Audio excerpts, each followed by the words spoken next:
Kevin, if you could just start by giving us a flavour of the book, White City. Yes. We were speaking about mothers earlier on, so I'm going to read a short section in which Ben, my narrator, in the midst of his ill-fated attempt to get rich by partaking in a crooked property deal in the Balkans, goes to visit his mother. I don't think I'd like to take this opportunity to state publicly that the mother in my book bears no resemblance to my actual mother. It's a pity she isn't here to hear that. It'll be on the recording, so we're sending her a message. I will send her. Not you, not you, not you. The next day, I cabbed it to my parents' house to find out what my mother wanted. My original intention, of course, had been to ignore her summons, but my curiosity got the better of me. The vibe in the house was approximately that of Hitler's bunker circa April 1945. The curtains were drawn and the walls were bare. Through the open door of my father's study, a landslide of bankers' boxes spilled, shedding documents, notepads, folders, newspapers. My father himself was not in evidence. The hallway smelled of mildew and of something else, of vague sepsis. The kitchen looked uninhabited, like a showroom. On the counter, a laptop displayed a website, Hartford Realty, luxury homes in Connecticut, Vermont, and Maine. Beside it, a golf magazine invited its readers to kill your slice and pure your irons.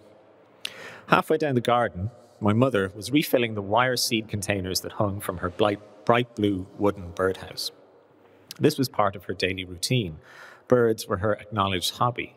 She kept an encyclopedia of Irish species on her bedside table and a pair of sniper-grade binoculars by the Belfast sink. Every morning she put fresh orange peel around the flower beds to ward off the neighbours' cats. The seed containers attracted chaffinches, goldfinches, pied wagtails. My mother cleaned the wire cages twice a week, wearing disposable rubber gloves to protect her from avian flu. Look at that. I suppose I can't avoid acknowledging at this point that my mother did, in fact, have a life outside drinking. She had birds. She had even taught me the names of birds when I was a kid. I'd forgotten that till now. She also taught me to dislike magpies, ill-mannered birds, she always said, thieves and jeerers. For her, the rules of politeness applied even to members of the animal kingdom. That was my mother. She could forgive anything except bad manners. On the patio table, I had now stepped outside, reposed a half-empty bottle of Chardonnay and a tray of empty wine glasses. After a moment, my presence seemed to cause some quantum fluctuation in the air. My mother became aware of me and pivoted, shading her eyes with a palm. "Since you're here," she called, "you might as well pour me a fresh glass." Through the greened-in branches of maples and birches above her head, the sunlight was finely tangled. I poured a glass for myself while I was at it. Thank you very much. Thank you.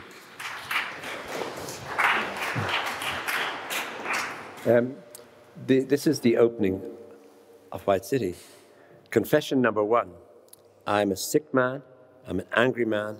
I think my wit's diseased. Could you gloss that? Could you give us where you were when you thought of that sentence? Or those, it's 2 sentences. And could you help us?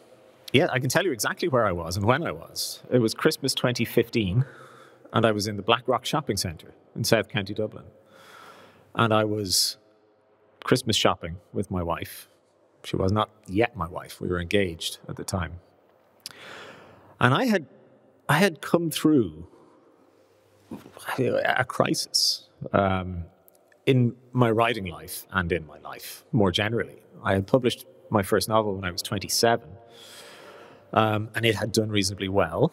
And I had then found myself unable to write another novel.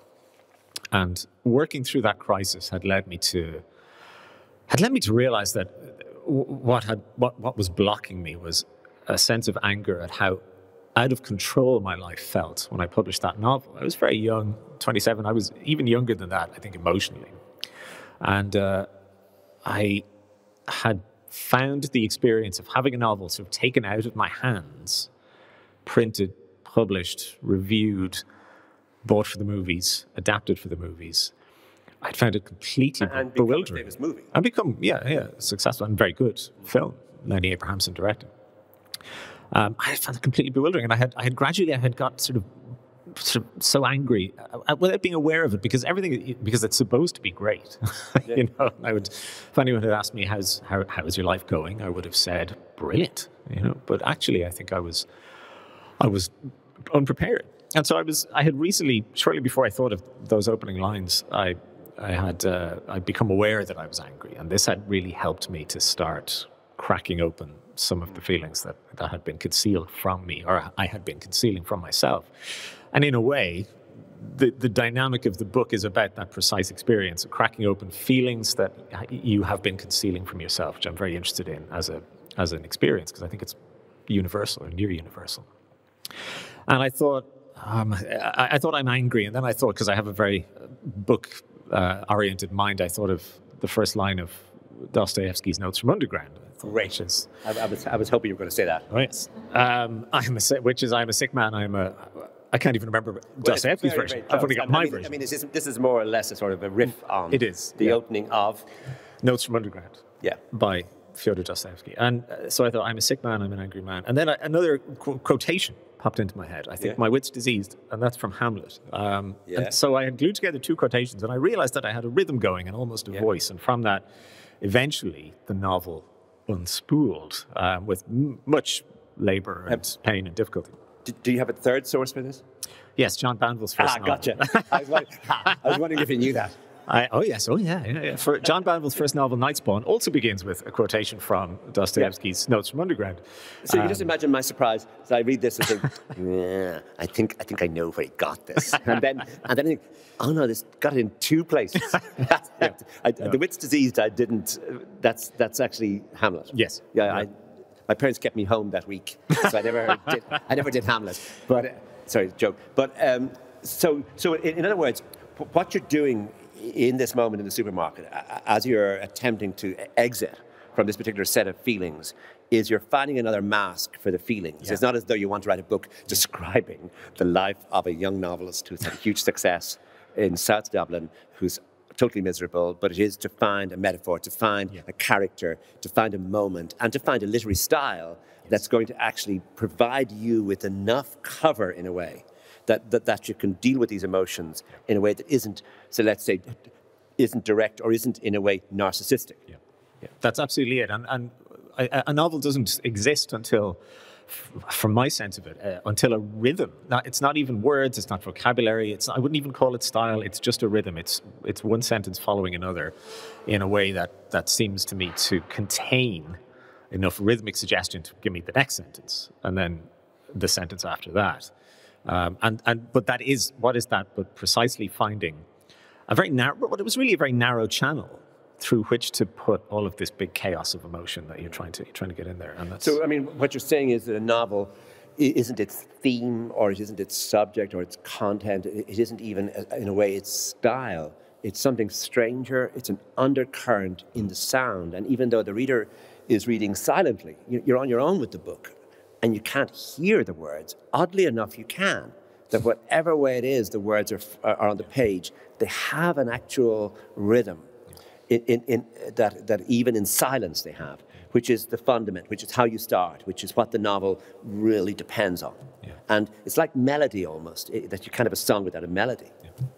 Absolutely. I mean, I'm trying to write a novel at the moment, and what I have is chunks of what you could describe as theme or plot or event. But what I don't have is that rhythm yet, so I try again and again to write a page or two, and to see if I can get the deeper rhythm, because until that's there, the novel isn't there, and it's heard at that very, almost kind of below the threshold of the conscious reading mind. And could that rhythm come in a supermarket where you're wandering around, you suddenly get a sound, and that becomes a sentence, and you write that down and you go home? Yeah. Absolutely, yeah, and I'm always hoping for that moment. Yeah. It's rare. You're talking about your when I mean you know what I mean. I'm talking about Ben. But Ben is talking about his mandatory sessions with his therapist. And he says, during my mandatory sessions with Dr. F, I have been availing myself of the therapeutic monologue, an undervalued art form, I feel. and in that, I'm hearing a whole lot of sly sound that I could hear, for example, in Nabokov.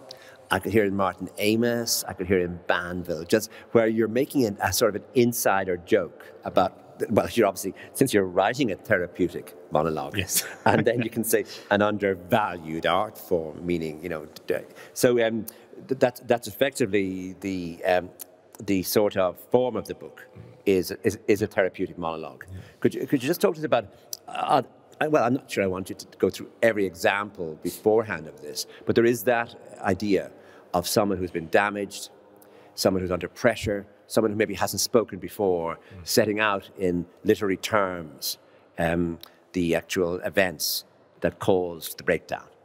Yeah, I mean, there are many.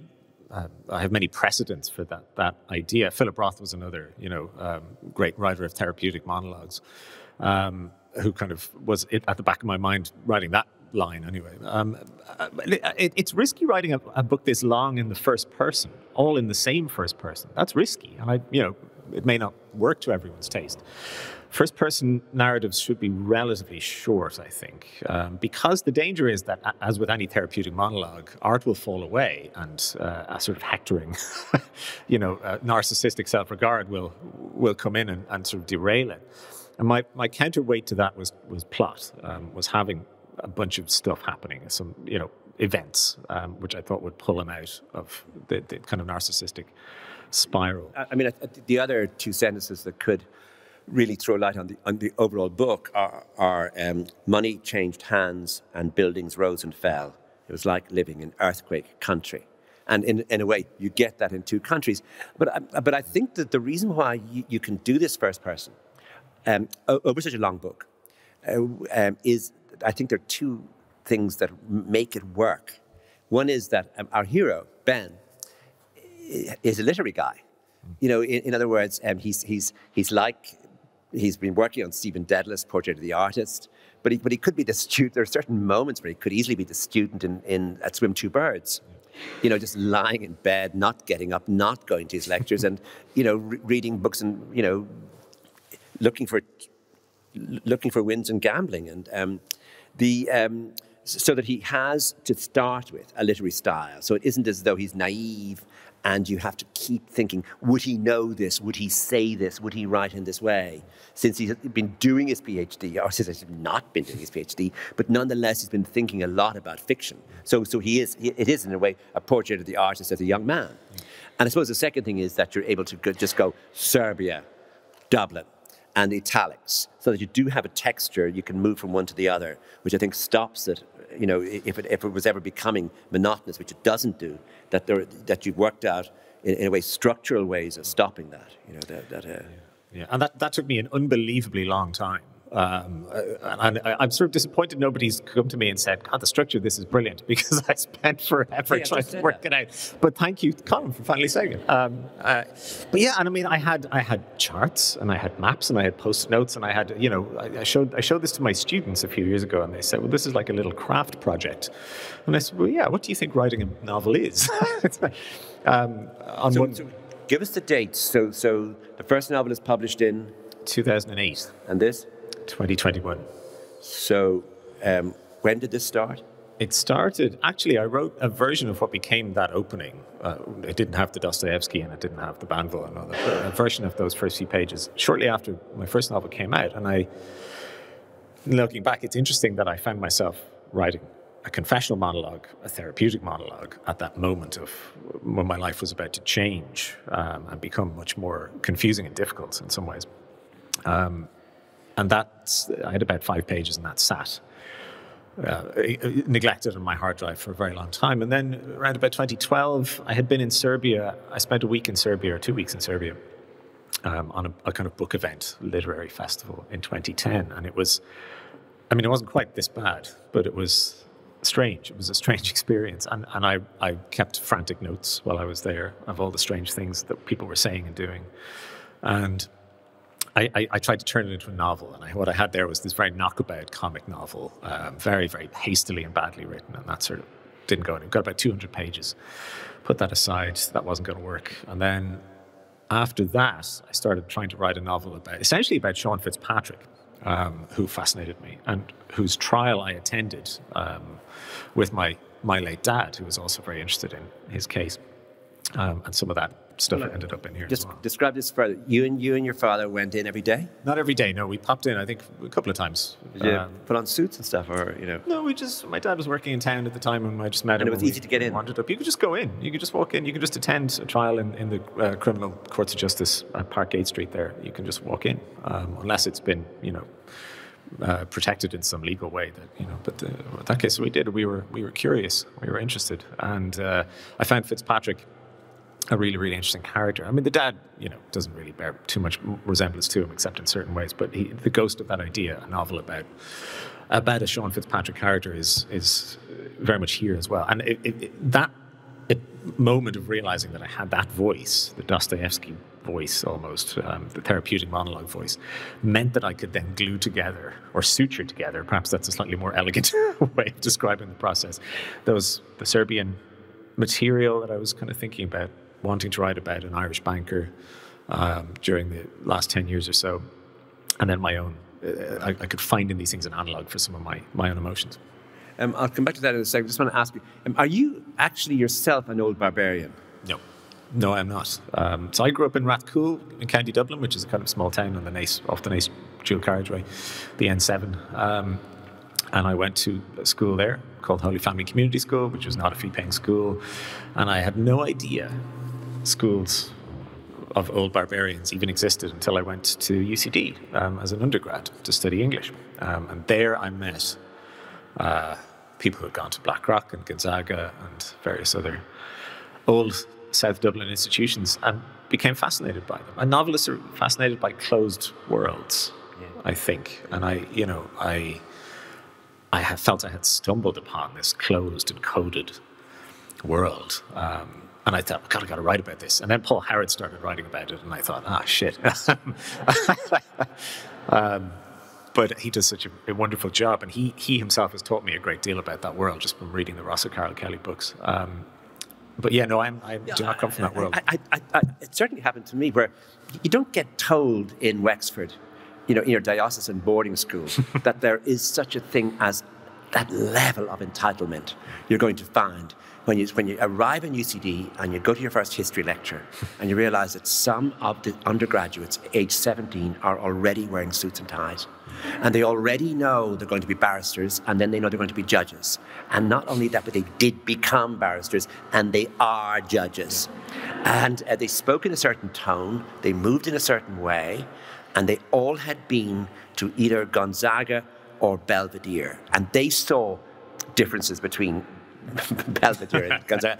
I just saw their astonishing, I'm talking about, obviously they're all blokes, their astonishing levels of entitlement. And the fact they didn't have to work in the summer, and that you certainly, as an outsider there, you see, Blackrock didn't impinge because forgive me, anyone from Blackrock, but in general, Blackrock people didn't come to do English. I mean, I know you sort of didn't notice them as Blackrock people because the Blackrock people were actually rugby players, and rugby players didn't tend to be interested, in Henry James, and but it's certainly true that the way in which those rings were formed, and look, there are certain moments in the book that are so iconic in White City. The moment where they decide, yes, if we're going to have a launch, it will be the Shelburne, and if we're going to do it, we need to have our fathers present. And of course, you have this sort of Hamlet figure, whose father cannot be present, and whose mother is a sort of Gertrude wandering about. But the others they're really a chip off the old block, and you watch that generational thing, that entitlement thing, and it seems natural and ordinary. But I mean, it's also very dramatic when it's seen as though chronicled, as though from outside. Yeah, I mean, I had the same experience, you know, a few years later when I was an undergrad at UCD, and I remember standing in the Forum Bar, which was the kind of the campus bar at the time, and looking around and there were a bunch of people who were in the Literary and Historical Society, and they were in their suits, and they were, you know, drinking and talking to one another, and it was as if I were already looking at them in 30 years, when they would be judges, lawyers, barristers, journalists, and, you know, TDs, and lo and behold, I have watched those people become those things. You know, people who were a year behind me in UCD English have been ministers for things, naming no names. You know, they have become extremely powerful and influential in this country, and I had no idea. And the revelation of privilege and of a sudden clear sense of how class perpetuates itself and how it operates struck me, as I said, struck me with such force that I've now written 2 novels about it, which to some degree suggests that I can't get over it. Could you talk to us about the first novel? The first novel, yeah. So Bad Day in Black Rock was even more directly about that world than White City is. And it came out of a failed previous attempt to write a novel, which had been a kind of an attempt to write a sort of South Dublin, you know, family novel, which would try and look at some of these themes. I was very young. I was about 23, 24 when I wrote that. But in it, I had alluded to a certain case that's well known, or was well known at the time. And Frank McGuinness, who had been helping me with my work and had been a brilliant mentor, he was teaching in UCD at the time when I was there, and he had circled this bit in the manuscript and said, "We should write about that." And I thought, "Oh, Jesus, I can't do that," you know. But then I realised that I could and did, and I knew enough about this closed and coded world to make a story out of it. Because are we allowed to say what the newspaper story is? I don't know. Are we? Probably. Well, it's obvious. I mean, to anyone who reads the book, but just we need to say it now that, you know, it was the kicking of a guy to death outside Annabelle's nightclub, which was a big trial and it was a very much watched trial because of the middle class. You know, these were middle class kids. These were effectively kids from Blackrock College, and so that was, you know, yeah. And I thought I realised that I could tell that story because I had been spying on these people, going to parties in their houses, getting to know them, learning the codes of the world. I remember a friend I made in college. I went to a party in his house, and he brought us upstairs, and he opened the wardrobe in his bedroom, the closet, if you will. And in the closet was his old school uniform, preserved as if in, you know, mothballs. And I thought, what the hell is this? It was Dorian Gray. It was like, you know, here's who I am, preserved in the Dorian Gray attic of my life. And I knew I had read at that point Cyril Connolly's Enemies of Promise, where he says that, you know, the experience of going through to one of the great English boarding schools is so dramatic and profound that everything else afterward in life seems like a disappointment. And that, to me, which George Orwell completely took the piss out of, because he said that's absolutely ridiculous, and he had gone to the same school as Cyril Connolly and knew whereof he spoke. But anyway, and I thought, this is real. This is a real phenomenon. These people have peaked in school, and to me, the idea that I would have had the best period of my life in secondary school is horrifying. And because, you know, school, you got through school and then you got out. That was how you felt about school as far as I was concerned. But this was different. And I knew that if you had a bunch of people who lived in that world, then you had the material for a novel, because novels they thrive. The novel form thrives on rules, on identifiable codes of social behavior. And I knew I could write about it because I knew some of the rules. And so in the first novel, you have them as thugs, as young thugs.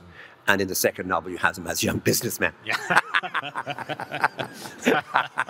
The same guys. In other words, once again, we're in the world of watching from outside. In other words, that I live in the centre of Dublin, and there they are in the street, and they've always got, you know, one telephone is about to be replaced by another, and they're doing deals on the phone, and they're going to rugby. And anyway, that you're able to do this business of the outside, the single outsider who's able to observe this world. He's one of them. He's not one of them. He thinks they trust him because he was in school with them, and they want someone who's more articulate than them, who will be able to help them in their business. And so you have that lovely business, which belongs to the novel, of the insider-outsider figure, of he's more literate than them. He notices more than them. And he's also more self-deluded than them. And so you watch, you're talking about codes, his code of watching and their code in a way of, they have everything sewn up, actually. Yeah. And so you have a sort of, I suppose you get a lot of literary energy from his insider-outsider. Yeah. Yeah, it's the ideal figure to narrate a novel. Because they both know the rules and are capable, first of all, of noticing that there are rules. Second of all, of feeling that there perhaps shouldn't be, or that the rules should be different. And once you've got that tension in the perception of your narrator, then you've got great literary energy comes out of that. And so you can draw pen pictures of each of them, including a fellow called Mark Foley. And you describe in school he had been a gamer and a comics geek. And actually what you're talking about here is a sort of, help me with the narrator of Gatsby.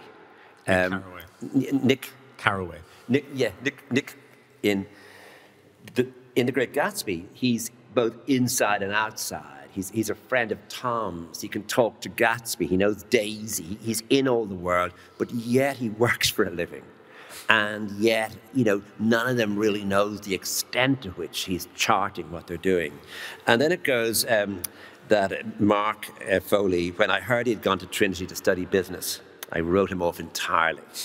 And now, I was, of course, getting ready to write him off again as soon as I was rich enough to leave the lads behind forever. We might have been friends, Mark and I, if we hadn't been in our own separate ways such self-deluding dickheads. What you're watching here, of course, is our hero, Ben, as a novelist, really enjoying pinning down these guys. And we're watching you, in your own way, just getting that rhythm there where you're coming to, the dismissal of them. But obviously, really, really amusing yourself. Take me through Cleo. Yes. Cleo is the girl that Ben meets at the very beginning of his crisis. His father brings him in, takes him to the Greystones driving range and says, "We're out of money and we have to cut you off." And so he responds as many of us would, by going out and getting drugged, or trying to. And he ends up at a book launch and he meets Cleo. Cleo, I made her an actress because I wanted to take the piss out of the Dublin theatre scene. I'll be honest. Speaking of rules and cliques, yeah. Okay, go on. And I had one of the most fun pages of the book to write was the play that Cleo, it's really good, puts on. That was one of the most fun, because I have sat through a lot of my friends work in theatre and are actors, and I apologise to them unreservedly for the portrait I made of their world in the novel. But it is also very funny to me, and I had sat through a lot of bad plays, and I had sat through a lot of ill-written, but sort of liberally well-meaning, agit-prop theatre over the years. And I knew that because I wanted to write a funny book, it was a primary motivation for me. I knew that I would be able to get jokes out of actors. You can always get jokes out of actors. But Cleo is there structurally, functionally, so that he can misunderstand her and misread her. One of my favorite bits in the novel is when he catches a glimpse of the searches on her iPhone, and one of them is, "In a relationship with a narcissist, what do?" And he makes no comment on this, but he should, because it's the definitive analysis of him at that point in his life. And so I gave Cleo as much I hope, likability and sanity and kindness as I could, and then had him repeatedly misunderstand that and abuse her trust and lie to her, because he is a self-deluding dickhead at points. He also can watch things and define them very succinctly. There's this sentence really made me shiver when it says they dwelt perpetually in that sub-realm of cultural endeavor, where what you are asked to admire is not the thing achieved, but the effort expended in trying to achieve it. I think all of us know that feeling. You write a book, you think, well, hold on, I spent a lot of time on this book. And you want to be admired for that, as though somehow the book isn't the thing, but your work on it. So I shivered a bit with that. But I think any of us who have written plays really worry a lot. You know that play where you go to, and there are three figures on the stage looking out at you, and they're doing monologues at you in the lights, and they're all dressed in black, and she goes, 2 steps from this is poor Cleo, 2 steps from Aleppo to a boat on a raging sea. They're swept into a worldwide web of stress, their lives a mess, they're bloody dispossessed, alone, drone bombed, and all the words rhyme as it goes along, and then the guy takes over. Yeah, you must have really enjoyed, I mean, it just puts an end to that sort of play, I think, you know. That was my goal, yeah. I'm afraid not, though. The parents are lonely, and so it isn't. I mean, sometimes it's a comedy, and sometimes you watch as the whole idea that there's a haunting in the book, which is the death of the uncle, and the father's coming from the farm, and the father's feeling somehow that everything he got on his own, that he doesn't have any sense of his own entitlement. And the mother is just wandering in her own way, just drinking a lot and watching birds. And the relationship to the son is really distant. He feels as though he doesn't know them or doesn't answer their texts. And so it is about that idea of a generation that has really lost its connection to the previous generation. Yeah, I mean, that's quite striking, because to hear you say it, I realize it's true. They are lonely, actually, and to the extent that they're in the book at all. You see them they're either together or they're alone. They don't seem to have friends. They don't seem to have a social kind of context that much. That's quite interesting.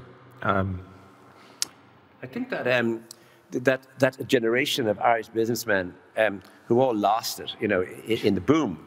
And were all put on trial, and then there were ones who weren't, and some got away with it and some didn't. But there is a sense of them having a great connection to Serbia itself, in that Serbia in that war in the former Yugoslavia got blamed for everything, but it never took the blame. It never felt we caused the war, we were the worst ones. They blame NATO, they blame Croatia, they blame Bosnia, they blame Muslims, they blame everyone. But they don't actually take responsibility for that war themselves. I mean, at least up to now, they haven't. And it's one of the features of being there is you realize they actually blame NATO. Yeah. And this comes out, but there is a connection between this group of Irish business people who brought the country down in a certain way and this country that did the same thing, and both of them feeling, why are you blaming us for this? Did you? I mean, in a sense, just the fact I was invited to Serbia in 2010, and I just said, "Sure, I'll go to Serbia," and I couldn't have gone anywhere better, in a sense, because of what Ireland was currently going through post 2008, and precisely because I was struck, I felt like an American going to, you know, wherever, post-war Berlin or something, because a lot of Serbia in 2010, anyway, I have not been back, is very economically, you know. It's dilapidated, it's crumbling, and all that. And I felt like I was coming from a rich, you know, industrial contemporary country. And I also knew that was an unusual experience for an Irish person to have.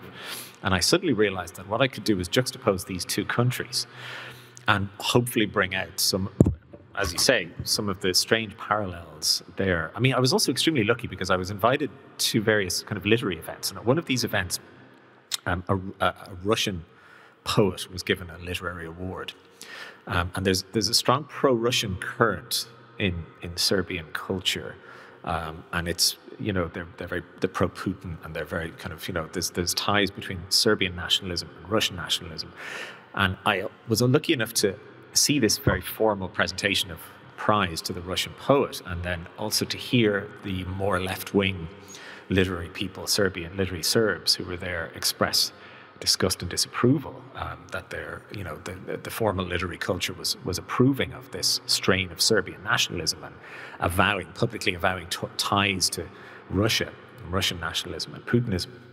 And I thought, this is great. This is great material. And it didn't make it into the final draft because I just couldn't organize the book in such a way that he would be at a literary prize giving. It just wasn't going to pan out. But it struck me that we had recently seen our own version of what Serbia had gone through, which was realizing that as a generation of patriarchal, businessmen had been revealed to be kind of rotten to the core, and that the system that we all lived in was rotten to the core. And yet there we were. We had our lattes and our iPhones and our Starbucks, and but it just seemed too good a chance to pass up to kind of juxtapose those two countries and to try and bring out the kind of thing that you're mentioning there. Has anyone asked you, and I'm not asking you, just in case you're wondering, I'm not asking you, but I'm wondering, has anyone asked you how you did the research about all the drugs? I have been asked that question, yes. The immigration officer is not listening. The American novelist Robert Stone, who used to hang out with Ken Kesey and the Merry Pranksters in the 60s, was asked later on in his career, what is your relationship to hard drugs now? And he said, I admire them from afar. I will repair behind that answer, I think. But the concoctions, I mean, some of the concoctions would really make your heart stop. And like, there's never one Xanax or half a Xanax. It's 2 Xanax, it's 3 Xanax. And some of the stuff is new to me as well. I have to say, at my age, it better be new to me. But it is. I mean, it does make a very big difference to the book. I think it's that idea of his interest in consumption. It becomes enormous from someone who's just not doing his PhD, who's sort of living vicariously off his parents, whatever money they give him, that actually is now slowly moving into a world where he really does want, and he lists what he wants, but he also wants Nikki. He also describes what he wants. There's a wonderful moment where he wants a 5K run every Saturday morning with her in Phoenix Park. I just think, hold on. With all your drugs as with you, and he's always sort of I was going to say stapling, but sticking drugs onto bits of the kitchen and bits of his underbelly and stuff. But there's another life he does dream of, and it's a pure space. So all of this work he's doing with these old barbarians, is really so that he can find a clearing in the forest for himself. It's always about going. It's always about never seeing them again, never seeing anyone again, that there's some dream he has of a place that will be pure. Yeah. I mean, this is, in recovery, look, the only thing I've ever been addicted to is cigarettes. And I've extrapolated. I think you can learn a lot about being addicted to cigarettes, actually, what addiction is and how it works. In recovery, they call this the geographical solution, the idea that if you remove yourself physically from where you are taking all these drugs or drinking or gambling, things will change. And of course, it's a myth. It's in there in the same way that, drugs function in the book, I hope as a source of comedy, because if you take someone whose mind has been altered and put them in a taxing social situation, that will be funny. But they also function as a kind of objective correlative of denial, of the state of denial or of refusing to look that he is in. And this is, I think this is what most substances do for us, and sometimes usefully, in moderation, sometimes less usefully. But one of the things that, I've known people who've taken a lot of drugs, and it has seemed to me that what they're doing is not looking at certain feelings that they don't want to have, and that's one of the main things that this book is about. You say you were addicted only to cigarettes. I would suggest that you had other addictions, some of them to words, and certain sorts of words. And I speak, I think, for the entire audience here, not that we've discussed this in advance, but I know you have to think this, where someone's gums on page 238 are gingivitic. I didn't have to look it up. I said, you mean gingivitis, which I take to be a disease of the gums. So I love gingivitic gums. I love the hallways smell. Well, you actually read this just now. The hallways smelled of mildew, and if something else, a vague sepsis. You go, It smelled of sepsis. And, you go on, the water looked protozoic. Protozoic is great. And I looked up protozoic, so I know all about protozoics. And the speed, this is great. This is the speed, meaning this is the drug, speed. It was ramifying dendritically throughout my central nervous system. Dendritically, I presume dendritically was the way in a tree all the rings go. But then when I looked it up, I found that crystallization. Yeah, Come on, Professor. You're making me realize I should not have used any of these words. What? Dendritically is where you. It describes the shape made by a structure as it crystallizes, and it sort of spreads outwards. It ramifies dendritically throughout. I thought that was pretty good. And then this one is really great. The hingeless seesaw. This is your effort to describe a children's playground in Serbia. The hingeless seesaw, right? Got that. The unsprung rocking horse, right? And then the tetanus-infested slide. I just thought the slide is infected. Sorry, infested. No, it's infested. Yeah. The slide is infested with tetanus. Oh my God, tetanus. The only thing I know about tetanus is an anti-tetanus injection. But and on page 347, which I'm going to come to now, you actually have these. You have a low serotonin sky, a low terrace. So T.S. Eliot would love that. A low. Do you remember the opening of Prufrock? Let us go there, you and I, when the evening is spread out against the sky. And you must be going to say something beautiful now about it, like a patient etherized upon a table, and so that it was a low serotonin sky, a mood disorder sky. So that there's all of this, I suppose, a sort of dark version of things finding its way, in the lexicon of sort of like tetanus, gingivitis. What's that other thing? Sepsis. I mean, you're having a tremendously good time with giving this Ben a sort of dark vision where if he opens a door, there are going to be dead pigs hanging down, and they're going to look like people. Like no matter where he goes, these sort of images are there. So they're sending him off to a sort of, I suppose, a dark underspace, a sort of Balkans of the soul, where instead of finding himself, he just finds all these terrible images, and he has even worse dreams. So instead of being the paradise, in other words, he's dreaming of the paradise, but he's actually in some sort of underworld. Yeah. So it is Ben in the underworld. Yeah, absolutely. I mean, that's where the Notes from Underground kind of, quotation in the opening paragraph, is giving you a clue that this is going to be essentially a book about an inferno, a trip down into the depths of hell, which is, I mean, the hell is, all of these things that he's seeing they're there, but what he's seeing is his own soul, when he sees a tetanus-infested slide, when he smells sepsis, when he opens the door and sees, but what he's seeing is himself. Not to get too pretentious about it, but there I think there are moments also where you can see his reading.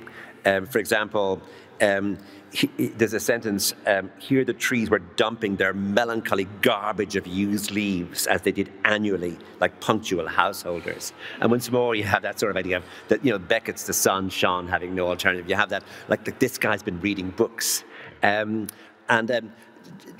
going to go to questions in 1 second, but just one last question from me is, are we ever going to have a novel with a good psychiatrist? In other words, if this Dr. F, it really goes very far, doesn't he, in sort of pushing poor Ben towards all sorts of Freudian, post-Freudian, sub-Freudian, Lacanian, like he really is quite evil in the way he's pursuing this, isn't he, Dr. F? Machiavellian, perhaps. I don't know if evil, right? Okay, because his ultimate aim is good. But he believes that the end is justified by the means, or the means are justified to attain that end. I mean, I invented a therapist. I invented the only kind of therapist that I thought would work on me, if I were in that situation, which is essentially someone who bullied, tricked, abused, and you know, broke me down. Because I didn't think, you know, when people go to therapy, they often go unconsciously in search of just a better story to tell about themselves. And therefore, they don't really get down to the root of what's going on. I've done this myself, God knows. So I didn't want to create a therapist who was going to you know, do that for either the reader or for the character. I wanted a therapist who was going to be more than his equal and show him and show us precisely how much of a self-deluding dickhead he is. And also, I mean, he's funny. I mean, that's it. I wanted to make it funny. Kevin, thank you very much. Thank you so much. Thank you very much for coming. Thank you. Thank you. Thank you.